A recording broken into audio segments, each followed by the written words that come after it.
My daughter Gabe doesn't call Avery on a regular basis. When she does call, she doesn't ask about Avery, how she's doing, if she's learned any new words, what's going on in her life. I definitely think Avery sees me as a mother figure. I refer to myself as grandma, but she still calls me mom. She's never called me grandma, so I just go with it. My bond with Avery is amazing. I love spending time with her. She's so much fun.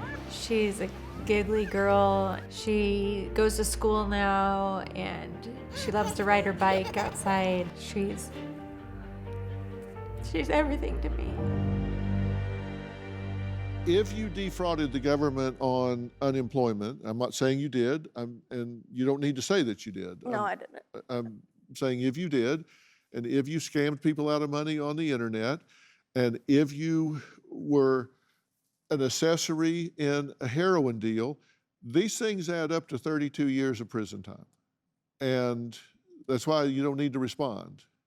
I don't want you to incriminate yourself, but I'm telling you, your choices are adding up to serious problems. Have you opened up credit cards in your daughter's name? Just be honest. Yeah, I did. Whenever I was using last year. And you got phones in your daughter's name? That was all at the same time. Yeah, but yet you said to me, I would never do anything to harm my daughter. I thought you meant physically. Harm is harm. Which makes sense. And you know what? The minute that you told the truth about this is when I would think about giving you your kid, because you opened up and you told the truth. You don't have to lie. Just be honest. She's 3 years old and has a credit score. Right. And when you're able to say, right. Oh my God, that's terrible. I recognize that's terrible. I should have never done that. And I have hundreds of times, but my mom wants to talk about it every time, like over and over and over again. How many times can you talk about the same thing over again? Until you own it and stop saying, I would never do anything to harm my daughter. Right. When we're looking at it, and we know that you have. We look at the parental fitness factors, and I don't have to go through all of these, but feeding, clothing, and physical care, we look at the facts under that, and you did drugs before going to the hospital. The child was, at 23 months, was malnourished. Why would you put a child back in this situation if you're involved in shady dealings? All of this stuff happened over a year ago, before I went to get on methadone, and before I started going to meetings and doing everything she's asked. Is what I'm trying to make clear, is all of this stuff is old stuff.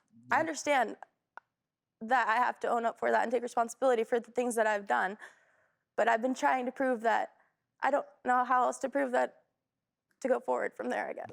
But you're not. I mean... And Dr. Sophie, the drug thing was just last month. She said everything was over a year ago. That's my point. Given the number and following to the mall and all that. That was last month. Right. And the unemployment thing. But the other thing is, just to show you again where your judgment didn't kick in, well, we're trying to find a relative she could go to.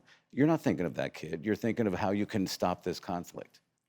But the judgment should show that you have the ability to stay what's safe and stable and the best interest, like Dr. Phil said, of this child. Yeah, what would have been in the best interest a year ago would have been for her to stay where... But did you hear what I was saying, though? Yeah. Tell me what I said.